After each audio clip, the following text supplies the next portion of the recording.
kick off our first in a series of webinar conversations called Pillars of Professional Prosperity. And this first one, just to continue with the alliteration, the first one is called Pillars of Professional Prosperity Publishing. This is, as I said, the first. We are going to have 2 more coming up, so please check your emails and check the website for the graduate school for those opportunities. We have fabulous speakers lined up. First of all, before I say more about our speakers, I just want to thank Aaron Murdoch, who has put time, energy, and a lot of brainstorming into preparing a series that is intended not only for those of you who have interest in going into academic kinds of pursuits after this, but in the interest of thinking about divergent approaches to doctoral education and what one might do with a PhD, we're hoping to open this conversation to people that might benefit from thinking about publishing and writing in other contexts as well.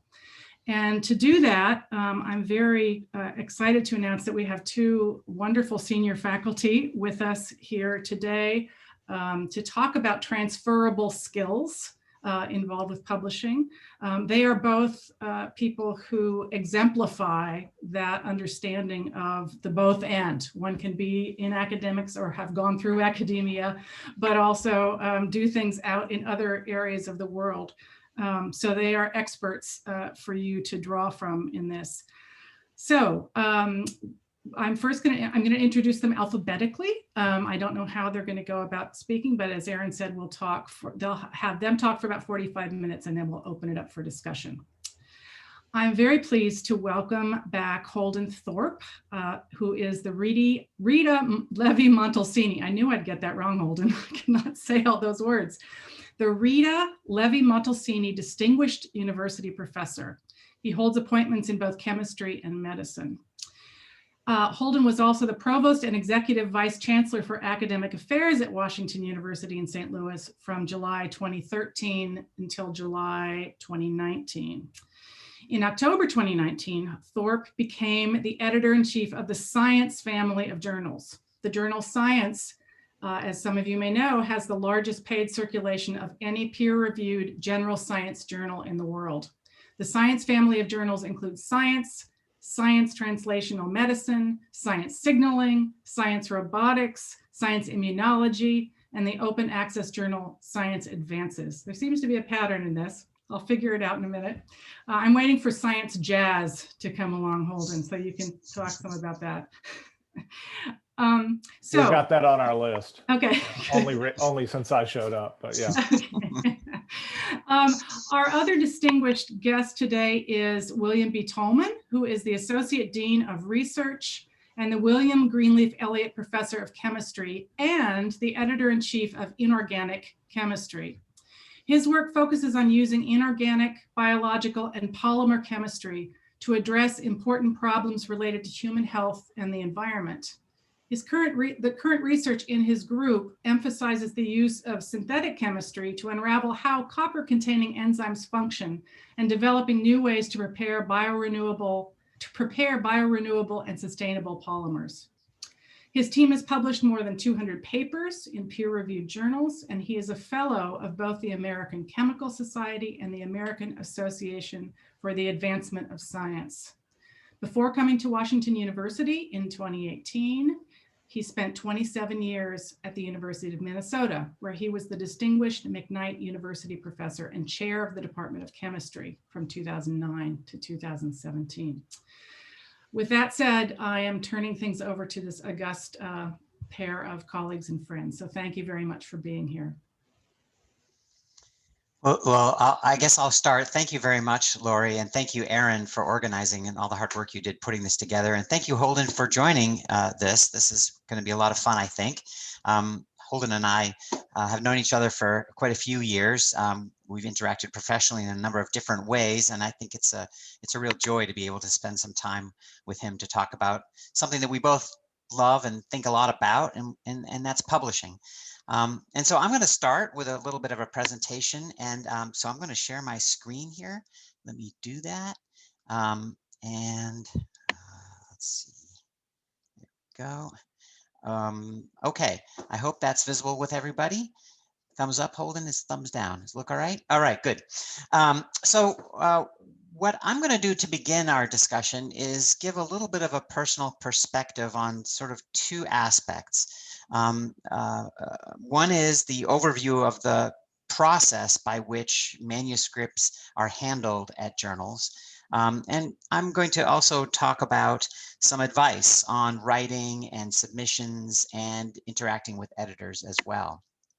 And all of this will be through a particularly personal lens or perspective. And that perspective will be not only as a scientist myself, who has published a bunch of papers, but also as someone who's been an editor-in-chief for a number of years. So I've been an editor-in-chief of this particular journal for I think 7 years now, and I was an associate editor of the journal before that for 5 more years. So I've spent more than a decade working as an editor, and I've learned a few things about how the whole process works, and thought I would be able to share some of those personal perspectives with you today. So let's start with an overview type of issue, and that is, what is the role of a journal in the first place? Well, why are we, what are we doing with journals? And I think most of you would agree that the obvious thing that journals do is they're here to help disseminate knowledge, to spread the word about the results of research to the larger community. But I think there's also two other roles that may not often get as much attention as others, as this, fundamental role of disseminating knowledge. And the first one is the role of a journal is to actually enhance the quality of work that is presented, typically through the peer review process. And so most people think of the peer review process as being sort of a gatekeeper to get into the journal. You have to get through the peer review process to get in. But a key role that reviewers play is to provide constructive criticism that will ultimately help the publication become better. And I think that's something that everyone needs to remember about the peer review process. The third role that a journal plays is to engage and represent a particular community. And that community can vary a lot depending on the journal. My journal, Inorganic Chemistry, has a particular community of inorganic chemists. The family of journals that Holden is in charge of, they have another set of communities. Sometimes those communities overlap, sometimes they don't. But I think engaging and representing that community is a key role that journals have to play. And I think different journals also will have a different balance between these roles. So not every journal will focus as much on engaging, representing a particular community. Not every journal will have as much emphasis as, say, another one in enhancing quality of work. There's different differences between different journals. And so what I'm going to talk about today is clearly through my particular lens, but I hope that the things I'll talk about you will understand are more general and applicable, maybe with subtle differences, to other types of publications. So let's talk first about the process. So of course, the first thing you have to do is high quality work. And I'm going to leave that without much said. You have to do high quality research. If you don't do high quality research, it's going to be hard to publish a paper. So I'm going to just put that out front and then say, all right, what comes next in the publishing process? And here's a little diagram. And I think it begins with two things that I think go in concert, and that is journal selection and manuscript preparation. So those two things are often done together at roughly the same time. As you're preparing, you're thinking about where the journal is going to go, and I'm going to talk in more detail about this process of journal selection. But after you've chosen the target for your manuscript and you've prepared your manuscript, you submit it. And that submission is typically, of course, through the internet these days. It used to be that people would put them in envelopes and ship them off, and it was handled by paper, but that was a long time ago now. Then there's a couple of extra steps here that I'm going to talk about that involve editors and various other people and staff who look at a manuscript and deal with all sorts of issues along the way. And it finally gets sent out for peer review. Peer review process takes place. Editors receive the peer reviews, make decisions, and oftentimes we'll go back to the authors for revisions, and you go through this process of review and revision until a decision can be made. And that decision is typically acceptance, at which point copy editing will occur, a proofreading, and then publication, or rejection, although nowadays most times papers are not necessarily rejected. They're often what's called transferred. So nowadays, many journals belong to families of journals, and that's true, of course, for science, and that's true for American Chemical Society journals like Inorganic Chemistry. We're part of more than 60, a family of 60 other journals published by the American Chemical Society. And many times we'll get papers that are scientifically meritorious and are worth publishing, but they may not be a good fit for our particular audience or inorganic chemistry. And so we will recommend, instead of rejection, that the paper be transferred. And the idea is to keep those articles within the family, within the journal, and also to make sure that technically good work does get published, maybe not in my journal, but maybe in another one. And then at that point, if transfer has occurred, then journal selection process can go on again. So what I thought I'd do now is just sort of work through this process a little bit more detail for a couple of minutes. So the journal selection process is an important one. Choosing where to send your papers is a hard decision to make. It's complicated, and I think a lot of times people don't necessarily make the right choice, and I think there's some key things to think about. The first question you need to ask yourself when you're thinking about where your work should be published is, who do you want to reach? Who's your audience? Who are the people you want to be telling your story to? And in what fields or subfields will this work have the greatest impact? Sometimes an article will have lots of implications and ramifications that go beyond your particular area of science, in which case a broad audience journal like Science or like the Journal of the American Chemical Society, and there are many others, would be appropriate. But others would really appeal more to the aficionados in the field, those who are the real experts who are working in your particular area. And so considering a journal that is focused more on that particular audience would probably make the most sense. I think there's a tendency for everyone to think that their work is hugely important to everyone in the world. And you have to, as a scientist or as a researcher of any type, really take a cold-hearted look at your own work and ask, is this really going to appeal to everyone, or is it really going to appeal to people in my field? And that decision is an important one to think about. When thinking about considering the scope of the journal and its audience is paramount. A couple of the things to think about, though, I wanted to mention is, one is consider the quality of the review process for that particular journal. There are reputations out there, and some journals do a really good job of peer review. They send out to real experts in the field. They have a reputation for getting thorough, constructive, critical reviews from those reviewers and going through a really good process of making sure papers get better. And if I were you, I would choose journals who do that well. Okay, because you want to make sure that your paper is the best it can be, and critical review process is key to that. Another issue that is often brought up is impact factor. And I don't want to, we could get into a whole discussion about impact factor, Holden's smiling, if you want, but I would just make one plea to you as potential authors, and that is to de-emphasize this in your decision-making process. Impact factors are used primarily by different publishers to compare themselves to other publishers. And that's fair. It's a sort of a business thing, and I get that. But impact factor can be a poor indicator of the proper place to publish your work. And it's much better to be thinking about your audience, at least in my opinion. The final thing that I tend to think about, and it is the final thing and is less important, but it is one that I do think about, is where does the money go? And by that I mean, your article will be published in a journal which will basically sell that paper unless it's open access. And we'll talk about open access later. I'm sure Holden will talk about that. But there's money that's made here. And where does that money go is an important thing to think about. I personally believe that the money that's earned by publication of my work should go to the community of scientists. And so I like to publish in journals that are published by societies. So for me, it's the American Chemical Society or the Royal Society, or science is run by a society, the American Association for the Advancement of Science. And I tend not to want to publish in journals where the money goes for profits into shareholders, such as private publishers such as Wiley or Elsevier or Springer, who also have a tendency to overcharge for their journals. And that's another reason why I personally believe that it's better to publish in society journals.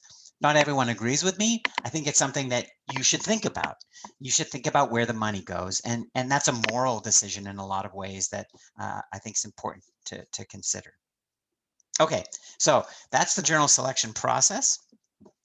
Let's talk now a little bit about some strategies, some advice on manuscript preparation. And the first piece of advice I would give is a piece of advice that I often don't take. You know, when I order something from IKEA, I often just start building it. And I often do it without looking at the directions. And I usually am sad that I did that. Because halfway through, I realize I screwed it up and I have to go all the way back to the beginning and start over. The same goes for publishing. Once you've chosen your journal, read the instructions for authors. Not the most exciting read, I know, but an important read nonetheless, because there's lots of little things in there that will tell you a lot about that journal, about the scope of science or scope of the research that they publish, the types of things that they care about in terms of the details of preparation, etc. The other thing that's really important to read is the ethical guidelines, and everyone should take a moment to read the ethical guidelines for, well, multiple journals, because there's a lot of commonality between these ethical guidelines, and these guidelines are super important, and we can talk about them later if there are questions. Then as you start to think about preparing your manuscript, there's basically three overarching things that I wanted to bring up. One is language. You know, when you're a student working on a project, you've spent a lot of time talking to your friends, talking to your group mates, talking to other people about your research, giving group meetings, giving talks in the department. But writing a paper is a whole different thing, because these words that you put on paper, so to speak, are going to be seen by thousands and thousands of people, and they're going to be in the literature for, you hope, decades and decades. And it's an important scientific record. So choosing your language carefully is really important. And it really means that when you write, you're going to have to edit a lot. And I'll come back to that point again to make sure that you've chosen your words very carefully. The other aspect of papers that's really important are the graphics. We can talk about that at length. I have lots of things to say about what makes a good graphic and what makes a bad graphic, but good graphics are really important for communicating your work. I often think that graphics are actually something you should do first when you're thinking about preparing a manuscript. So in my research group, I often tell my students, why don't you map out what the figures will look like? Let's do that first before we decide how we're going to tell our story. And that often helps focus us on what's important, because those figures sort of represent the key results of our work, and that can help guide us on putting our story together. The other thing that I wanted to say is the title and abstract do matter. They matter a lot more than people think, because oftentimes the way that literature is disseminated through social media these days involves the use of titles and phrases from abstracts and graphics that are associated with them.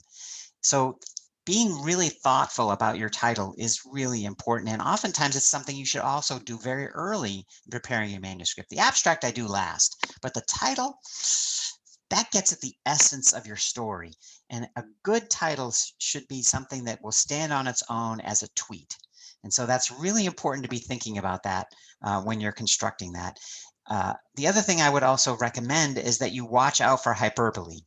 So the use in inorganic chemistry, and I know in many other journals, we do not allow the word novel or unique anymore in our titles, because everything we publish is novel and unique. Otherwise, it wouldn't be accepted for publication. So don't put the word novel and unique in there. It's redundant and it's hyperbole. Okay, so some more advice about manuscript preparation, and this is a little bit more lengthy. I would advise that you start early. In other words, be thinking about publishing while you're doing your work, while you're planning your work. What's that story going to look like? Now, of course, the results may come in that may make you change your story. And of course, you should change your story if the results push you in that direction. But nonetheless, thinking about publishing your work and communicating it is a really helpful way of helping you design your experiments and your work so that you don't waste your time. You don't do things that are useless. One of the toughest things I think to do in research is choosing what not to do. Okay, there's a lot of things you can do in a project, but you have only limited time in your life, and you want to choose those things carefully, and thinking about publishing can help you do that. The second piece of advice I would add is to tell a story and avoid data dumping. So I know, and I was a graduate student myself once, that your data is super important to you. You are emotionally attached to your data. You have worked so hard to get it. You love your data. You want to show your data, and I get that. But you can't write a paper that way. You can't show it all like that. That's not a good story. Other people don't love it as much as you do. They want to be told something that has some drama, has a theme, has a punchline. Um, they want their hand to be held through a story of of those results, and showing them data, isn't that interesting to other people, even though it's super important to you. And so I understand this is a really hard thing to do, and I emphasize this because I think this is also advice I would give to graduate students when thinking about giving talks. There's a tendency that students have when they give a lecture is to show all their data. But no, you want to tell a story and show just the right amount of data to buttress your story, and no more and no less. And those choices are hard ones to make. And those are choices that I would advise you thinking about very hard when you're preparing a manuscript. You should also provide proper context, explain the importance of your work.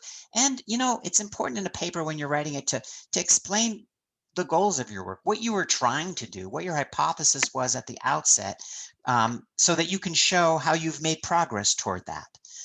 If you don't clearly enunciate your goals, people will be reading your paper wondering where you're going. What's this all about? Why should I care about this picayune thing you're digging into? The audience needs to know why. And that's an important thing to think about when you're preparing your manuscript. In science, it's particularly important, and I'm sure Holden has a lot to say about this, about reproducibility.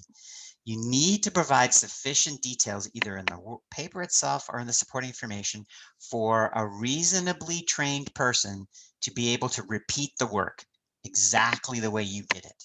This is super important, and reproducibility is a big issue in science and well, in other fields as well. And it's one that I can't emphasize enough how important it is to provide those sufficient details. You can't assume that everybody knows how to work that piece of equipment or how to do that particular experiment the way you learned through the lore of your group. Okay, it needs to be fully explained. Watch out for hyperbole again, analyze your data accurately and objectively. And finally, the last piece of advice about manuscript preparation that I would give is revise, share, revise, share, revise, revise, revise, share, revise over and over and over again until you are really happy with what you've done.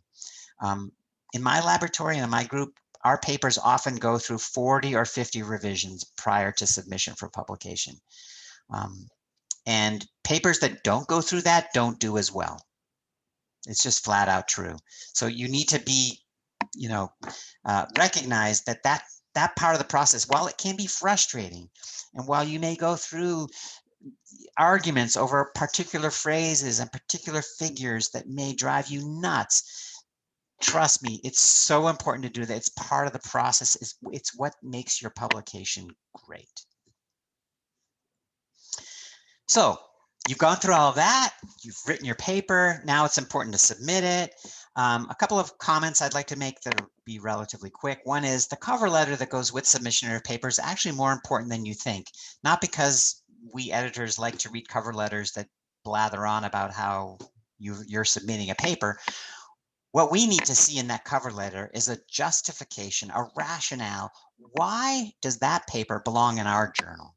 So I have often seen cover letters addressed to other journal editors sent to me. That's not a good way to start with me, I will tell you.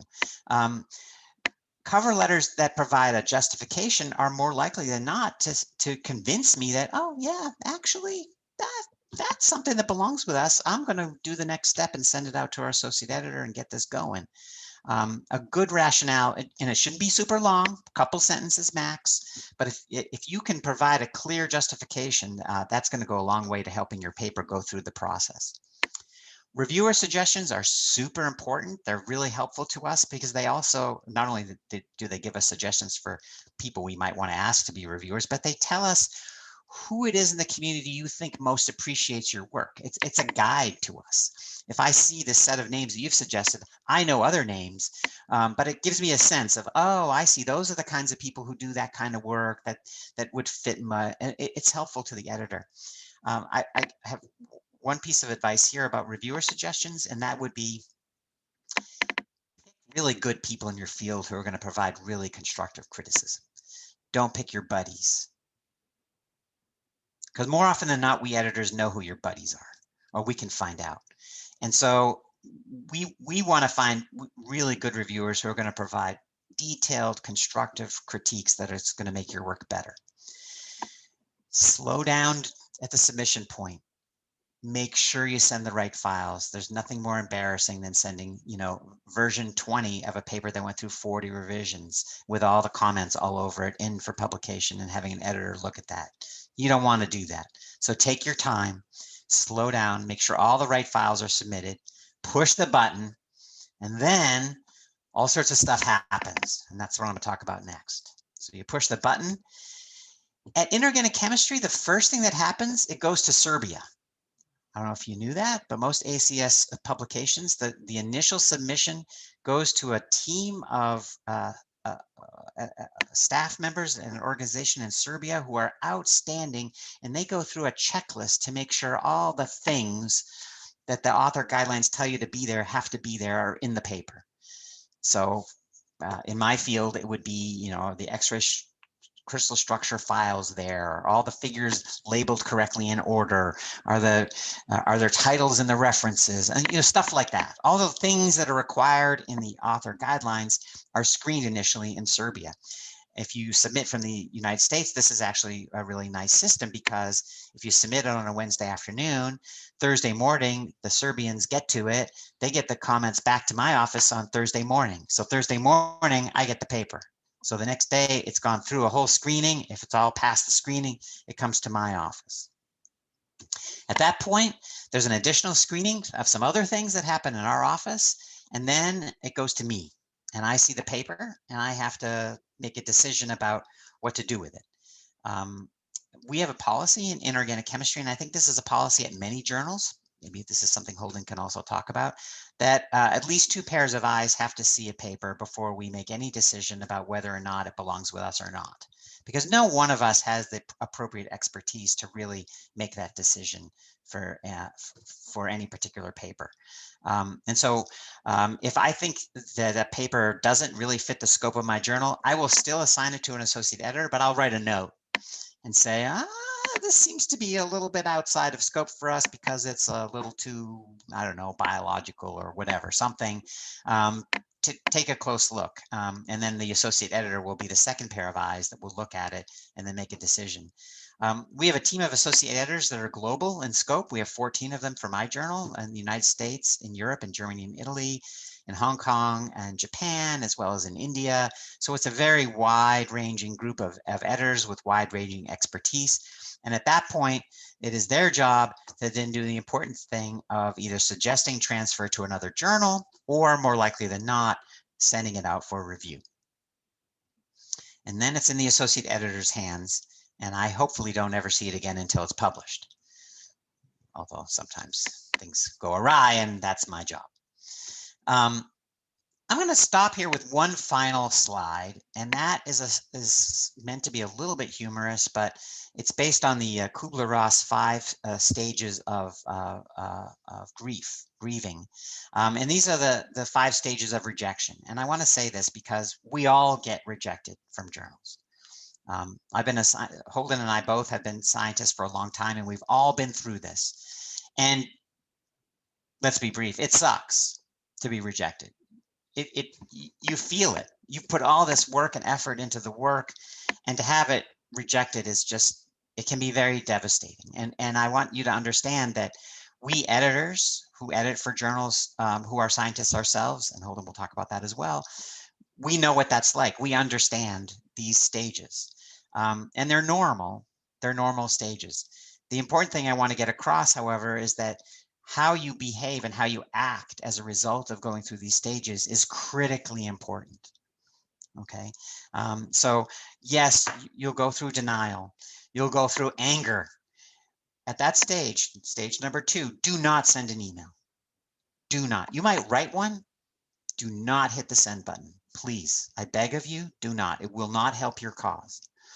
You may go through a sense of wanting to bargain. That won't work either. Depression is something I want to talk about here. Sometimes people, and students in particular, feel like a rejection is sort of a statement about them as a person or about their life as a researcher. And I want to really emphasize to you that it is not. It's just one rejection from one journal. There are other journals out there. It's possible that the reviewers made a mistake and that an appeal is something that you should do. Or it's possible that you chose the wrong journal to send it to, or it's possible, and this is stage 5, that actually there were some reasons there that the paper wasn't acceptable that you need to address, and that going back and addressing them will end up with a better paper that you'll be happier about, that will stand the test of time. And so going through these stages is normal. It's, I think, something we all have experienced. I think it's really important to be very thoughtful and careful about how you react to going through these stages in the process. I've written an editorial about this, which has this graphic in it. So if you want to read more about it, feel free. Okay, I think that's it for me. I'm going to actually stop sharing my screen now and turn it over to my colleague, Holden, so that he can now chime in with what he agrees with or disagrees with, or some other points that he want to make. And then after that, I think we'll be happy to take questions. So with that, Holden, the floor is yours. Great. Yeah, thanks everybody for being on, and it's really wonderful to be with you. This is extremely important. I was on the phone with my son, who is a PhD student at Columbia, and I said, you know, I got to go upstairs and do a Zoom call with the graduate students at WashU to talk about publishing. And he asked me if it was going to be recorded. So good. I'm glad Laurie had the good idea to do this. And Laurie, congratulations. It made me feel good to hear you referred to as Dean Mathley Kipp. That makes me happy. And you all are very lucky to have Laurie for your dean. You know, she's very student oriented. And so all the things that you all need, I'm sure the graduate school will is either providing them or will if you let them know. You know, one of the things that I like to stress in these talks is that, you know, as Bill said, Science is a very high impact journal. We have a high impact factor. People go through a lot of pain and agony and elation when they submit papers to us and they are not taken, but it is not a career defining moment to have your paper rejected from Science. And it's also the case that you can have every paper that you ever sent to Science rejected and still become the editor-in-chief one day, because I never had any papers in Science. In fact, most of mine were in Bill's journal. And certainly the ones that were the most highly cited are in there. And I'm very proud of those papers. And thank goodness for journals like Inorganic Chemistry that publish mechanistic science that provides true fundamental insight, and where you can write a long paper. Most of the ones I'm proudest of are in Bill's journal or in the Journal of Physical Chemistry, and they're 25 pages long. We don't publish papers like that in Science, as you would know if you get the print journal or even look at it online. And so, you know, the true work of Science is done by those fantastic ACS journals like Bill's, and I made my whole career in there. So, you know, now we know if you get a paper accepted to Science, that can be a very positive thing. We try not to spend too much time thinking about how big of an impact that has, but in our quiet moments, we all know we have an enormous responsibility deciding what comes out in our journal and our other 5 journals. So Science, the parent journal, Bill had this cover on the screen just now, as our latest issue has Arecibo on the cover. It has news, research, and commentary. When I was a graduate student, I was really into research, didn't have a clue what was going on in American or international politics related to science. I had a person whose desk was next to me who was the opposite. So we had one subscription to Science, and when it came, we ripped it down the middle, and I took the research part and I handed the front part to her. I couldn't have told you what was in the front part of Science from any time when I was a graduate student, but I was very focused on what was getting into the research section. But now I love the front section. That's what I spend most of my time on. The commentary part in particular, that's policy forums, perspectives, and editorials and letters. And the news section, we have the best news, science news people in the world. And I'm even more conscious of that now, given how many problems we've had with COVID with bad science journalism, how important it is to have that be as strong as it is for us. Our process is a little different from Bill's. And we have a metrics page that you can find that shows how long all of these things take that we, watch carefully. If you send a paper to Science or all of the sister journals besides Science Advances, and I'll come to that in a second, then within about 10 days, we will tell you whether we're going to send it out for review or not. And only about 25% of what we get is going to get sent out for review. That's done in consultation with a board of academic advisors who advise professional editors who work for me, who are the people who make the final decision. So unlike the ACS journals that I grew up in, 5 of our 6 journals use professional editors who are full-time editors, and there are pluses and minuses to both of these.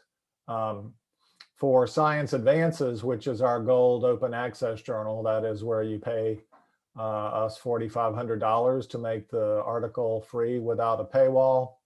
That is much larger, and we have to do that with academic editors. There are 300 academic editors who handle papers very similarly to how Bill just described. We still only send about 30 or 40% of those out for review. So then it takes more like 2.5 weeks for us to tell you whether we're gonna send your paper out for review. And then the process by which we choose reviewers and all that is very similar to what Bill just said.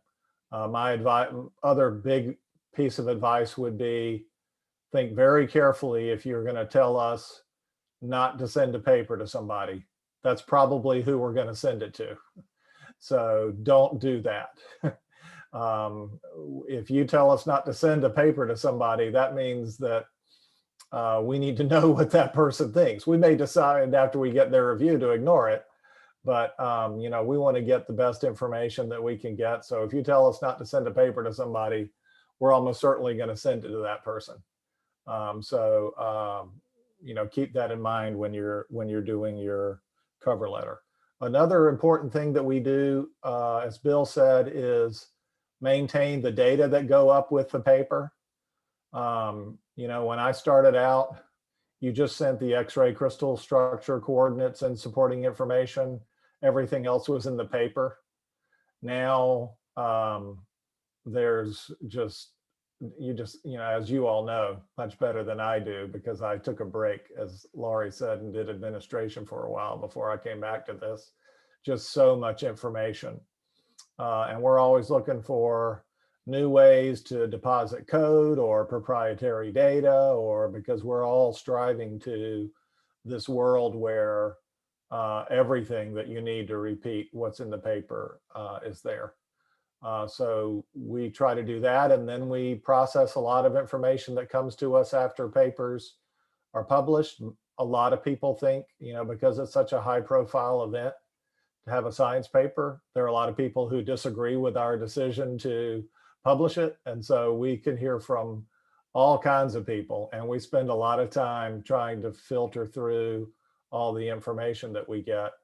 But we make mistakes, and authors make mistakes, and it sounds strange, but I've actually tried to increase the number of retractions that we've done. We used to do 2 or 3 retractions a year. That struck me as irrationally low for 750 papers. And so last 2020, we had 6, and that's probably still not the right number. But there's nothing wrong. Science is an honorably self-correcting process, and there's nothing wrong with making a mistake and correcting it, either if you're an editor or a reviewer or an author. And we all need to come together to destigmatize that as much as we can. Also, as Bill said, it's very important to us how we're different from Cell and Nature. A lot of people think of all 3 of our journals as the same. And to be fair, if you have a chance to get a paper in any 3 of the journals, the positive impact of that is high. So you're probably not going to weigh these things all that much. But we think reasons to publish with us. One is we make a surplus, just like the ACS journals make a surplus, and just like the commercial journals make a surplus. Like the ACS, the extra revenue that we generate goes to pay for the great work of the American Association for the Advancement of Science and promoting science literacy and embedding scientists in the federal government, and providing excellent experts to local newspapers, and lots of things that I think we would all agree are worthwhile and important ways to use our money. Whereas Cell and Nature produce surpluses that go back to the shareholders of Elsevier, which is one of the most profitable companies in the world, or Springer Nature, which is also extremely profitable. The other thing that's different is that we only have 6 journals. Nature has 80 that have the word nature. And then Springer Nature has 2,000 journals, and Elsevier has 2,000 journals. So if we reject a paper, as Bill said, it's possible it could get transferred to one of our other journals, but they are small. Science Advances is larger, but Science Advances still only takes 13% of what they get. So most of those papers end up being transferred to somebody else. We do not have an ethos that says every paper that comes to us is going to be published by us somehow, and we're going to get money out of it one way or another. At Nature, people who work at Nature will tell you that their slogan is it's a home for every paper, because if it gets rejected by Nature, it can cascade all the way down to Scientific Reports, and they still get $2,000 for that paper. So we're trying to avoid adding to the costs of publishing, and to the, one of the things with these transfers that you really have to watch out for is if somebody reviews a paper for Science, they know it's hard to get a paper to Science. So if they want to be nicer to the authors, they know they only have to say something that's critical enough that it's not going to make it into the 6% of papers that get into Science. Well, then when those same reviews get transferred to another journal, they're not necessarily calibrated for that journal. They were written for Science, or in Bill's case, they're written for JACS, and then they come to him. And so we re-review most of what gets transferred within our family. It makes authors mad because, if there's a near miss at Science, then it goes to Science Advances, and then it has to go back out for review again. But we do that because we want to make sure that the reviewers are reviewing for the journal that is being chosen, in this case, by the editors, not by the authors. And I think a lot of misadventures that happen with papers in these large families come about because of that. I don't know how much you're following everything with open access, but there's a lot of drama about it at the ACS, and there certainly is at Science. We have one gold open access journal. We charge $4,500 for a paper in Science Advances. The other 5 are all subscription journals that you can all look at, because thankfully WashU subscribes to all 5 of our journals. I think even in both libraries, if some of you are in medicine.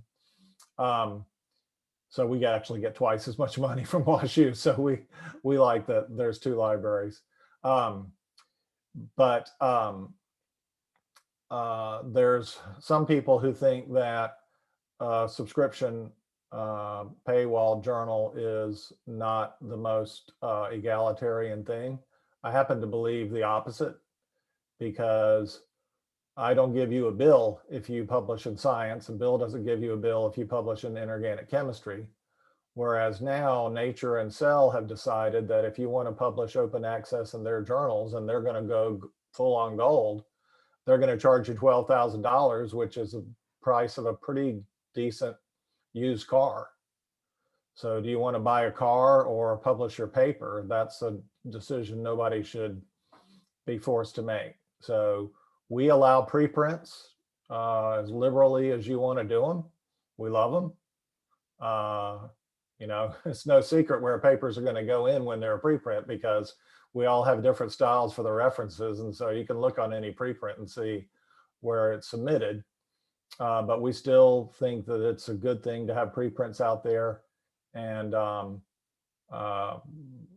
we think a preprint with a subscription journal article is a pretty, you know, people who are saying that automatically that's bad aren't really weighing the pros and cons of that compared to a gold OA paper. That's a raging debate in publishing that will rage on for a decade probably before it gets sorted out. The last thing, and then we can take the questions, is I just want to put in a plug. If you are thinking of you know, what you're going to do when you get out of graduate school, and I know when Bill was there, and I'm sure Lori has continued this, that, you know, we put a lot of emphasis on career stuff in the graduate school. Being a professional editor is a very interesting and rewarding job. I knew nothing about it until a year ago. But the professional editors that I work with, they read more scientific papers than anybody else. They know a huge range of science. And they're very different from my academic colleagues, because my academic colleagues know a whole lot about very, very specialized things. But in terms of, you know, back when we were in the building, putting our feet on the desk and drinking coffee and talking about the latest thing, my professional editor colleagues are just as much fun to talk to as my academic colleagues were. And so it's a really rewarding career. I have a wise colleague, Val DeVinson, who does life sciences for us, who says we work backstage. The authors are on the stage, and we're the ones who work backstage. And so if you want to work backstage in an amazing play, then being a professional editor is a really interesting career. And be happy to answer any questions that anybody has offline or during the session about that. So with that, that's probably enough for me, and we can let Aaron and Laurie tell us what you all want to hear about. Great. So we have a couple of questions already, and I would encourage the rest of you to now enter your questions into the Q&A box, and we'll get through as many as we can. The first one is, for those of us doing theoretical computational work, what advice do you have for producing novel and impactful contributions without having a novel data set? Also, is there a bias against papers that show novel results on existing data? You go ahead, Bill. I'll take that after. Yeah, so there's two questions embedded there. One is, what advice do you have for producing, novel and impactful contributions without having a novel data set? And I guess I would just say, tell a good story. What's your story? That's what matters. If you take a existing data and you have a good story to tell about how you see it in a different way or interpret it differently, or can show that it means something different than what was thought initially, that's a great story. So I feel like the story is really everything. In terms of bias, that's a really loaded question. Bias is something that I'm sure Holden has things to say about this as well. It's something we struggle with all the time. We get accused of bias all the time. My associate editors always get accused of bias. Whenever we reject a paper, oh, you're biased against this field, or you're biased against a scientist from India, or you're biased. I mean, we're constantly being accused of bias. And for sure, we all have biases. And I think the most important way to address that is to recognize that. And I tell my associate editors, we get together and talk about this. I say, look, you are all biased. I am too. Now, pay attention to your biases, keep them at the front of your mind, and counteract them when they come into play. And we do our best to try not to try to be as objective and careful as we can. I want to say something else about something that Holden brought up too, which is about, we're human, we editors and reviewers, and we do make mistakes. It happens. And if you get rejected from one of our journals and the rationales by the reviewers and the editors are incorrect, you should fight back, not with an angry note, but with a carefully crafted argument based on rational thought and rational arguments about why the decision was incorrect. Now, if the decision was based on scope and fit, well, okay, it's going to be hard to argue. But if there's some scientific argument that was misunderstood, more often than not, your writing could have been better to prevent that misunderstanding, and that could be fixed. But we do, in fact, turn around and change our minds. And so if you do feel like there's been a bias in a decision, you really ought to have some evidence for that before you make an accusation of that. But I think, going back to the journal is a perfectly reasonable thing to do. I don't know what you have to say about that, Holden, if you think that's. Yeah, well, first of all, about theory. So we do not publish a lot of meta-analyses in science. I mean, you have we to don't have, either. You have to have everything new you can get to get in the 6% of papers that get into science. So it's unlikely that a meta-analysis will make it to science. It can in our other journals for sure. Certainly Science Advances has a lot, Science Advances is a big journal, has a lot of stuff in it and has plenty of reanalyzed data sets in it. As far as theory itself is concerned, we try to be sensitive to that. We have 2 theory editors out of 30 for science. Remember, a lot of what we get is biomedicine, so having 2 is a pretty good acknowledgement that theory is important. So that means there's probably 30 or 40 theory papers in science every year. And then at the other journals, could be quite a lot bigger than that. As far as how to argue with a decision is concerned, I mean, what you don't want at science is for it to get kicked up to me. Because if it gets kicked up to me, I'm going to tell you to go away. Because if it gets kicked up to me, it means people are being unprofessional.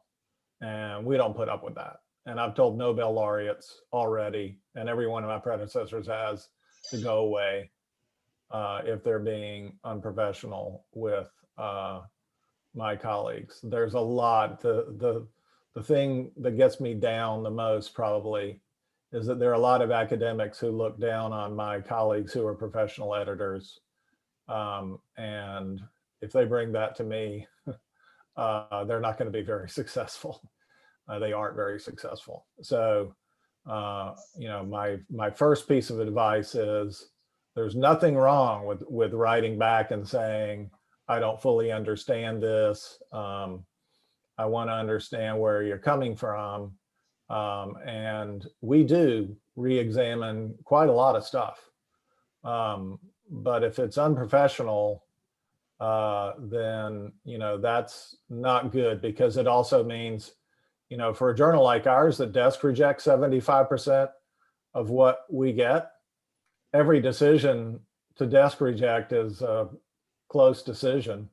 So you don't want to develop a reputation as somebody who is going to make it unpleasant, because we got plenty of other good papers to choose from. And so, I implore us all to have outstanding professional conduct.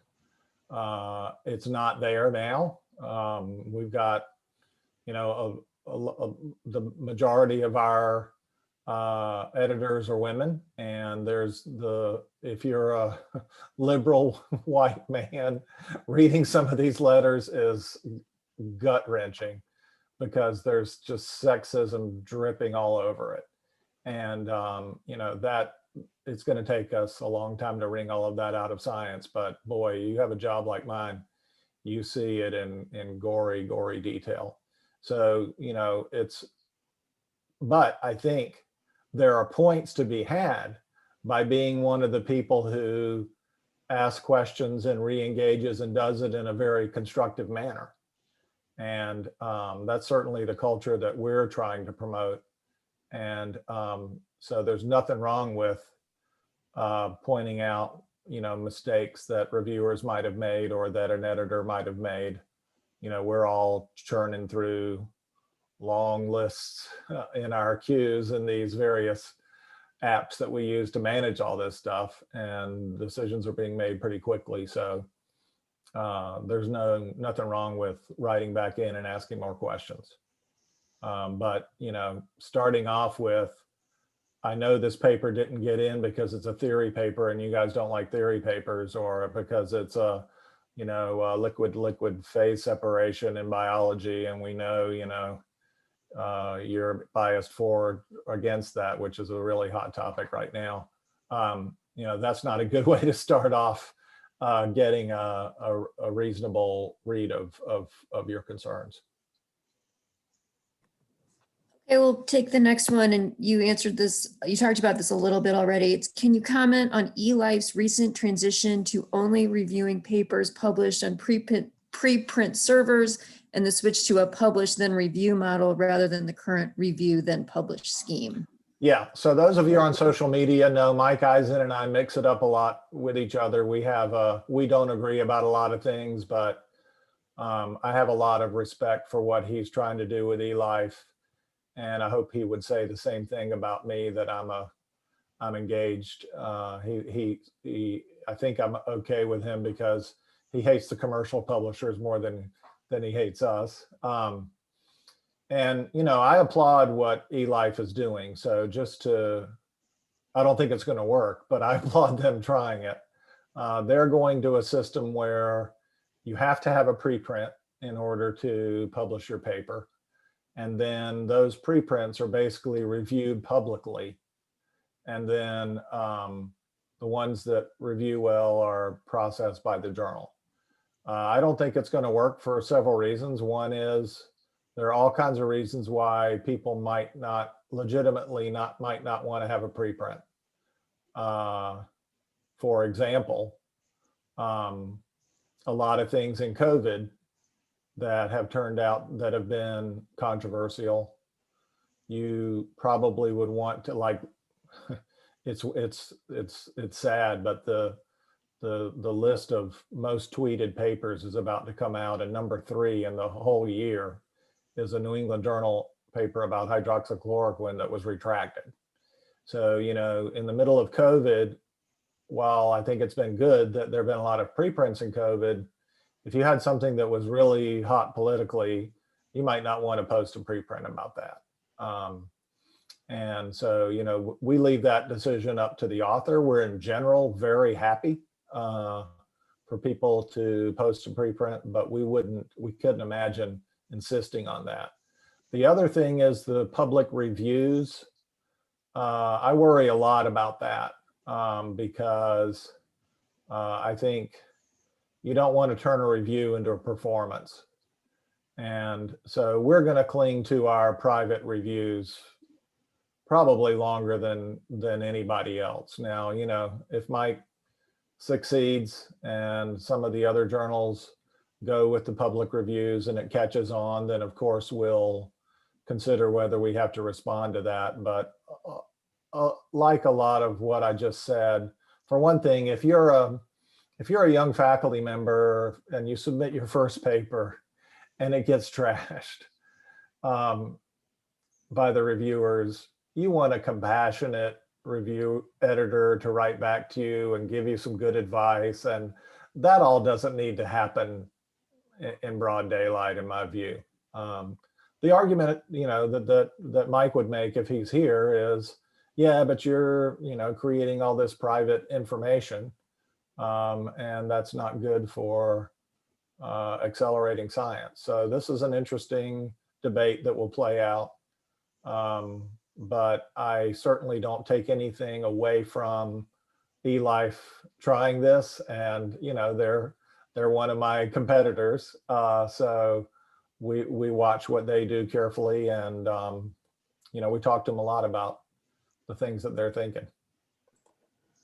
Maybe I'll Thank just you. add in that, you know, at our journal, we also are very happy to have people put up preprints. But I have another reason why I personally don't use a when we publish, we don't put out a preprint. And that is because I'm a firm believer in the constructive role of the peer review process. More often than not, and in fact, I think every single paper I've published has gotten better as a result of the peer review process. And we've made changes that have improved it. And I don't want a version of my paper out there in public that hasn't gone through the process. So I'm a big believer, even though I understand it has flaws. I do think that when done well, it can be very constructive and helpful for improving your science. And in that case, I don't think it's good. I also think in fields that are more narrow, it's less important to get it out as a preprint. We can wait. It's okay. We can wait a month. We don't have to have it out today. It can wait a month before it goes out. It's a risk assessment that I think you're right, Holden, needs to be left up to the authors to make. Yeah. So I've had a request for the panelists to define what a preprint is.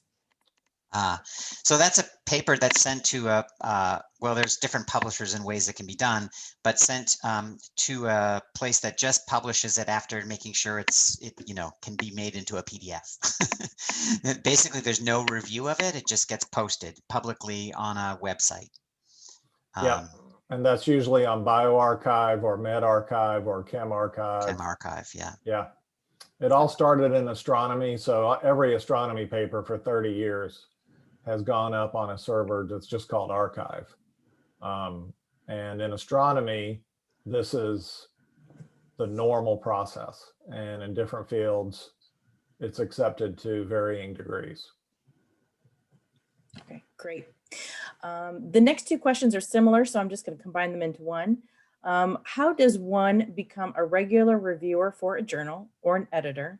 And also, how does one start a new journal? Maybe I'll take the, you know, how to become a regular reviewer, because we get a lot of requests by people who want to be reviewers, which is great.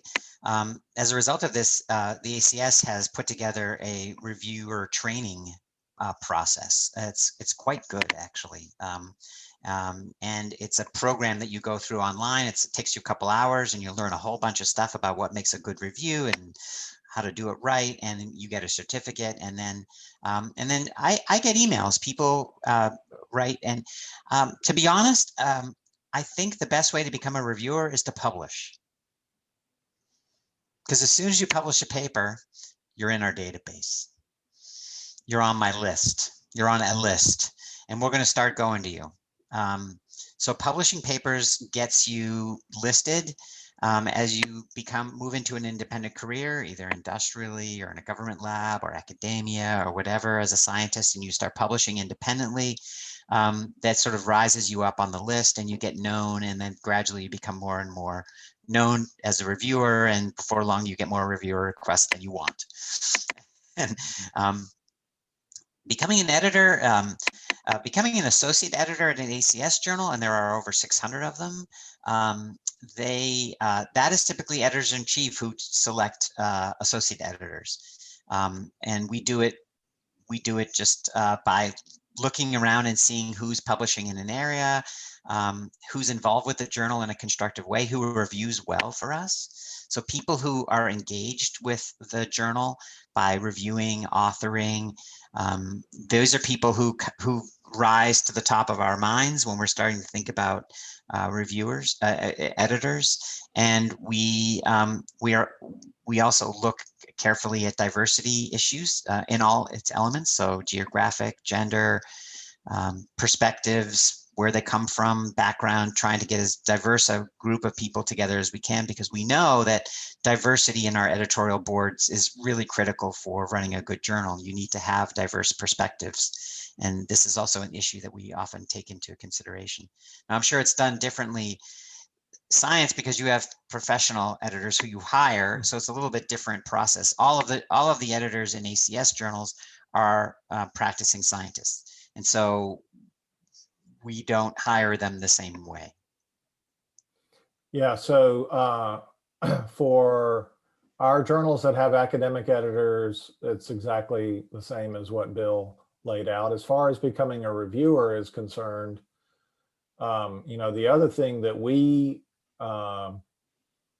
actually like is if when you're a postdoc, if your boss gives you a paper to review, we're okay with you being identified as the reviewer, because we want you to at least be able to say you reviewed for us, and we know the bosses that have these big labs aren't doing all the reviewing themselves. So when they give papers to their postdocs to review, we're okay with those being signed, and that's good for us because, just as Bill said, now we can enter you into our system. And even if you move institutions, we're still gonna keep those records. And so we'll have all your reviews where we can find them easily throughout your career. As far as being a professional editor with us is concerned, we typically look for 2 years of a postdoc. We circulate the job announcements as widely as we can when we have them. It's always a challenge to get people to think about doing this for a career. The selection process is pretty grueling. You have to propose a special issue, and then usually there's like a homework assignment where you work papers up and say who the reviewers are going to be and stuff like that. But it's very collaborative, and as I said earlier, we get a lot of really smart people who are scholars of a very different kind, but still scholars. And it's a flexible job. You can do it from anywhere. Work in the middle of the night or whatever you want to do. And so people are attracted to that. And now that we're all, so with the work from home for us was seamless. We only had 1/3 of our editors in Washington anyway. So we were basically already working from home. I've received a clarification about that last question. Additionally, students wanted to know whether it's possible to be a formal reviewer as a graduate student. Probably not to sign the review. For sure, we know PIs also give their papers to graduate students to review. We don't like that. We prefer, if they're going to assign it to somebody, that they tell us, and then we log that person in. So, and also there's a certain amount of exposure and vulnerability that it's probably better for graduate students not to be exposed to. I would agree. I think it's really important that when your advisor comes to you to review a paper with them, the first thing you should do is write a note to the editor. The advisor should, and ask, would it be okay if I enlisted my graduate students X, Y, and Z to read this paper? We find it really interesting, and they will write it with me.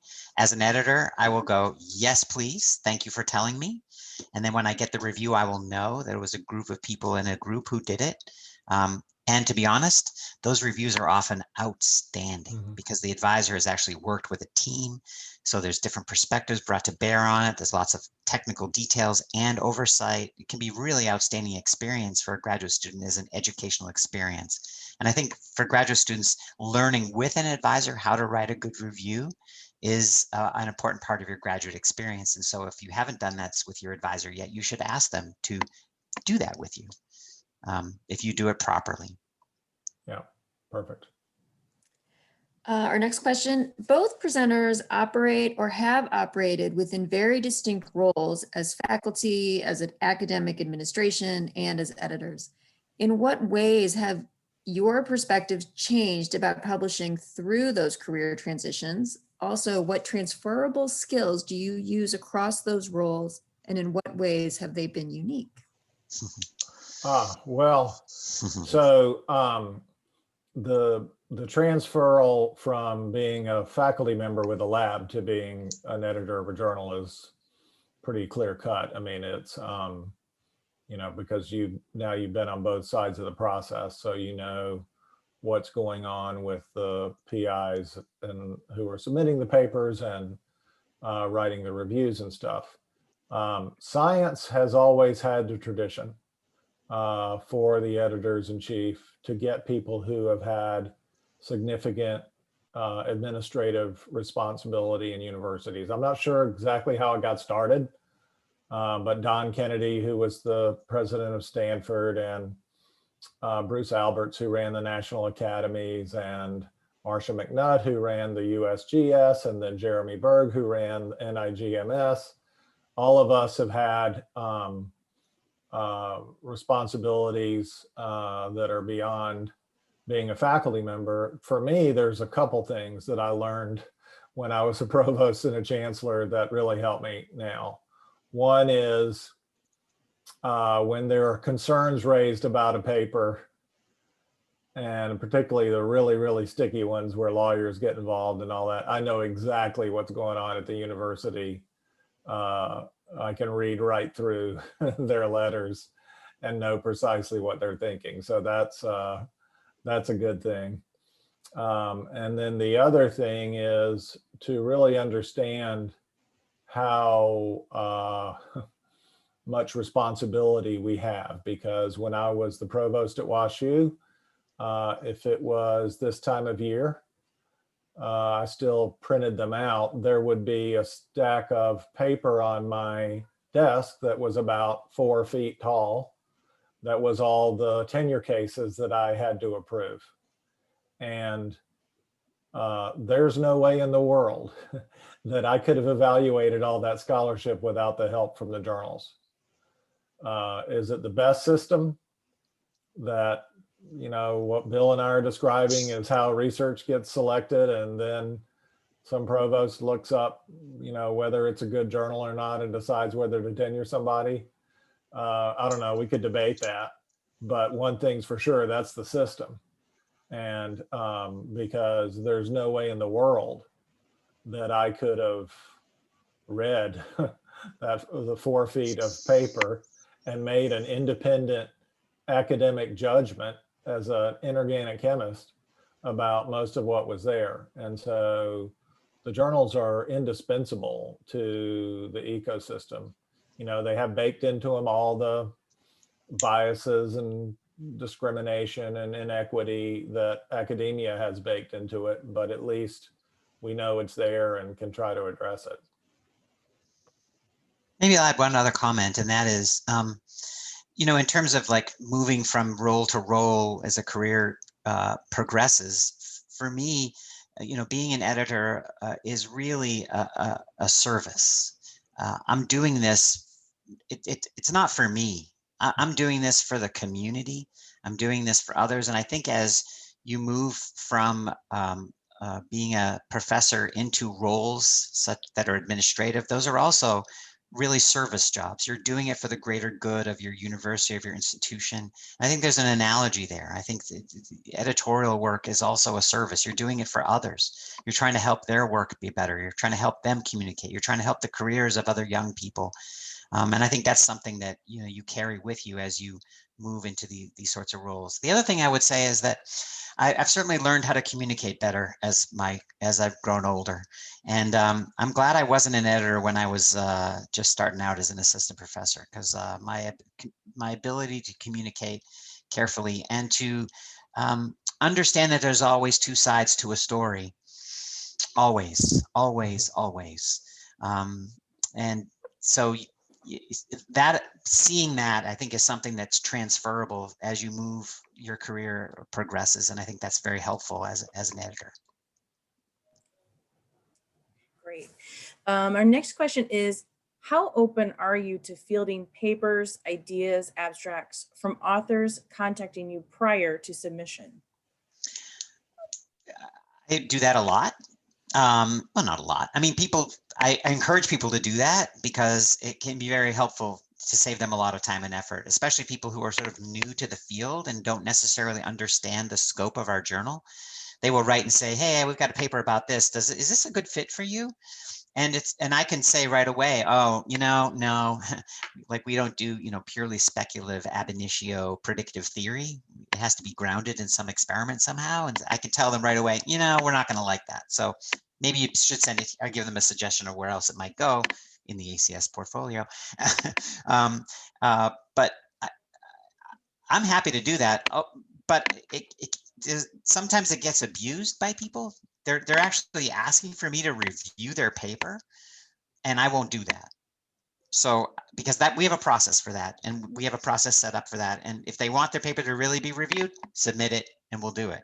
But I'm not going to review it ad hoc outside the process. So there's a line there that I think one has to be cognizant of. But otherwise, yeah, send a note. Yeah, we allow pre-subs, we call them, for all of our journals except for Science Advances. Science Advances is so big, and it's already so challenging for us to select the academic editor and decide whether to send something out for review when we have 300 of those folks and 30 some people in the administrative office trying to orchestrate all that we don't have a good streamlined way to process pre-subs. But for the rest of the journals, yes, we will. And but be prepared for the fact that the best answer you can get is, yes, send this in. We can't make any promises as to whether we're going to publish it, but we'd like to hear what the reviewers have to say about this.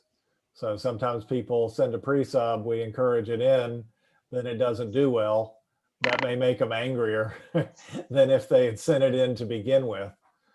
So, we're pretty scrupulous about this whole no promises piece of doing pre-subs. But in COVID, like as soon as we went into the lockdown, we got so many COVID papers that there were 2 or 3 of us that didn't do anything for many, many hours a day except sort through pre-subs.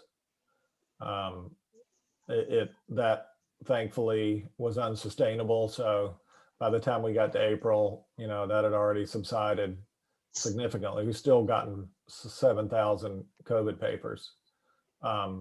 But yeah, we like pre-subs for all the reasons Bill just said. They help us.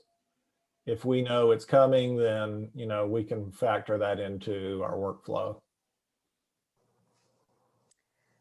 Great. So you hit on this a little bit, but more of a specific question. What advice and experiences would you recommend for graduate students interested in non-academic careers in science publishing or science writing? Maybe I'll just jump in real quick because I know Holden will have more to say about this than me. I'll just add a quick comment or two about this. I mean, I think several of my students have gone on to do this kind of work. And I think the best thing, if you're interested in this, there's 2 things you should do a lot of. One, you should read a lot of papers. read a lot of papers, because that's how you learn the landscape, and you learn what's good and what's bad and what works and what doesn't work. And second, write papers. Write a lot of papers. So if you write papers and you read a lot of papers and you find you love it, then you're going to be in a great position to get into that field. And I think it's a really rewarding career. And like I said, several of my students have gone on to do this, and it's really great to see. Yeah, so science would have really three categories of people. And first of all, I don't think of it as the non-traditional career. I think the faculty position is the non-traditional career.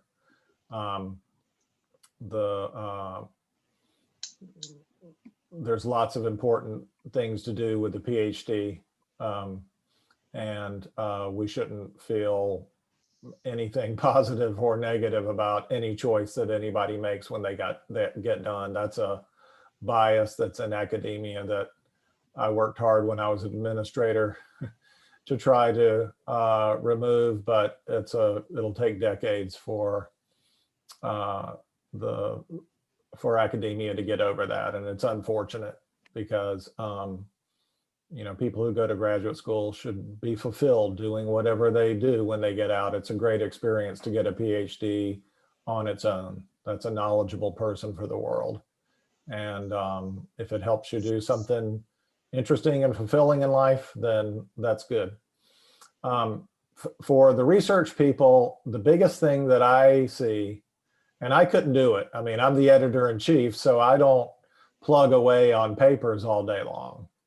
I write my editorials and I work the phones with all the big shots in Washington. And then I go into the app and look and see what papers are coming through and what might, get interesting for that I might have to get involved in. So I have a pretty varied job. The professional editors who are pounding away all day long with papers coming in. I mean, here's the thing about it. You have a bunch of papers in your queue. You go to bed, you wake up in the morning, there's more papers there. And so you have to have the kind of discipline and soul that it takes, as Bill says, to want to read all those papers. So I think Bill's advice is absolutely right. If you read 20 scientific papers in a day or two and you're exhausted and don't want to read anymore, then this is probably not the job for you. And if you love that and you just want to learn even more and you're voracious about it, and I got plenty of people who work for me who are like that, then it can be a really, really fulfilling career. For news, we do have people with PhDs who are our science journalists. That's a very exciting and fun job. The wages are terrible. And you probably have to work for free after you get out of graduate school before you can get paid, because a lot of people want to be journalists and a lot of people want to be science journalists. So whereas we have to beat the bushes to get editors, we got applications for science journalists coming out of our ears. Then on the commentary side, that's kind of in between, but one example I'll give you is the letters editor of science. She has a pretty interesting job. It's a lot of repetition because a lot of letters come to us, but she has a big influence over what gets talked about in science. And that's a pretty exciting, fulfilling job. I love the colleague that I work with on that. She's super sharp and does a great job, and she has to be very level-headed. But there are a lot of interesting things to do in our world. Great. We have about 4 questions left and only about 6 minutes left. And I want to be respectful of your time, so we'll try to get through as many as we can. The next one is, although Professor Tolman's focus is on manuscript preparation and eventual publication, I noticed that we hardly mentioned conference papers. Do conference papers play a role in the process of publication? And if so, how? I mean, in my experience, they're more important in some fields than others. And in mathematics, for example, conference papers can be very important. And to be honest, I'm not sure of the process by which conference papers get handled in mathematics. Holden, do you know that? Yeah, so we have a journal, Science Robotics. which Okay. is very much in the world where conference papers are extremely important. And the Mm. whole reason that my predecessors launched Science Robotics was to provide a peer-reviewed alternative to conference papers. And there are some people who think we're crazy and shouldn't have launched this journal because IEEE already does everything that it's supposed to do. And there's some people who love it that they have a traditional peer-reviewed journal that they can come to. So I think that means that, you know, the people who decided to do this were identifying a need. And, you know, we're very proud of Science Robotics as an extremely high impact factor because, you know, it only gets papers from people who decided not to send it to a conference proceeding. So but in that world, there are people whose whole career is nothing but those papers, and there's serious science in there, no question about it. Great. So the next one is just a comment, just to say, please tell them both how much I, as a humanist on campus, learn so much from this. It is humbling how different publishing climates are in different fields, in arts and sciences, but there are some inspiring commonalities as well. Thank you. So that's nice. I published 2 academic press books. They weren't really rigorous research, but academic presses are a really important part of this landscape for sure. So the next question then was somehow a very specific question. I'm co-authoring a paper with a former WashU student who works in the industry now, so he does not have an academic affiliation. Would that be a problem? No. Are where they are, it doesn't matter. The hottest papers in the world are from Google. The protein folding stuff, all that AlphaMind stuff, and, you know, beating poker and all that, and quantum computing. No. Great. And our last question here, you mentioned that names requested not to review a manuscript are often chosen. What kind of process ensures that the reviewer, in this case, provides a fair review, especially in the case that the reviewer and authors of the manuscript are competitors investigating similar questions with overlapping results? If you don't mind, I'll jump in on this because I had a thought about this when you talked about this, Holden. I basically agree that that when we get a suggestion of someone who should not be a reviewer, the first thing I want to do is go to them. But we do definitely hesitate, and especially if there's a good reason given. If there's a reason that, you know, we're working on the same systems, the same molecules, I know that there's a conflict of interest here, then I will respect that. But if there's no reason given, and they're obviously someone who would be an expert who would give us really great reviews, then I may or may not choose them to be a reviewer. It's not that we go out of our way to choose those people.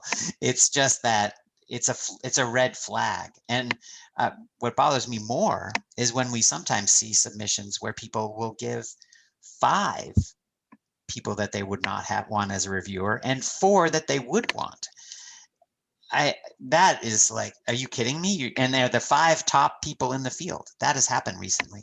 Like the 5 top people in the exact field they're working in, half their references are to those people's work, and I can't use them as a reviewer. Yeah. Probably not. Yeah, so that's a good clarification for sure. Yeah, if there's specific reason given, either there's a conflict or there's some personnel disagreement, which sadly sometimes can be the case, or they're absolutely direct competitors, then, you know, you should certainly tell us that and we would weigh that. I think the situation I was referring to was when there's somebody who'd be a logical reviewer, there's no specific reason why they wouldn't be selected, and you go to the trouble to tell us not to send it to them, then that for sure is a red flag. But we deal all the time with, and there's a book coming out about CRISPR that Walter Isaacson, who's probably the biggest trade biographer in the world, wrote about Jennifer Doudna competing with the group at the Broad on CRISPR, and a lot about how we reviewed their papers. It's weird for me to read that book. It's like somebody was sitting in my predecessor's office for 10 years and wrote down everything that happened. But I went in the system to look up all those papers and make sure everything looked good, and it did. But yeah, when we have competition, you know, we deal with that all the time, and usually the competing papers at Nature, and we're trying to figure out how to deal with that. The other thing I would add is your question also, and thank you for the question, was about, you know, how do we ensure fairness in the review process? And I would say the thing to remember is that an editor's job who gets these reviews is to weigh those reviews. The decision is usually not well, sometimes it can look like a democracy, but it's not. You know, we know who the reviewers are. We know their histories. We often know that they're competitors in the same field. And so it is our job to carefully weigh those reviewer comments and weight them appropriately in making what is ultimately our decision about that article. And so that's where the fairness issue comes into play. And I know that sometimes it may seem when you're getting those reviews that someone's being unfair to you. It's an unfair review. But it may be that you're being provided those review comments to help you make your paper better, but the editor understands that, okay, they're a little bit out of bounds here, but you know, okay. You know, that's our job, is to sift through that and see the truth and what is right. And that's a hard job. I think that's the hard part of our job. Yeah, and particularly this is a place where I see the professional editor model having a lot of strengths, because they're handling a higher volume of papers, and so they're getting reviews from the same people frequently, and know how to weigh all that. Yeah, it's human behavior is pretty repeatable. Great. Thank you both so much. Thank you, Professor Tolman, Professor Thorpe, for sharing your time and experiences. This has been so helpful and illuminating, and what a great way to kick off this new series. Thank you so much. Thanks, Dean Mathley Kipp, for supporting this, and for Rachel for helping moderate this, and for Angelina and Karen at the Graduate School for helping to make this happen. And thank you to all your students who have participated and sent in these wonderful questions. We appreciate your engagement and energy, and we look forward to the next workshop. Take care, everybody. Thank you all very much. Look forward to, enjoyed it. See y'all later.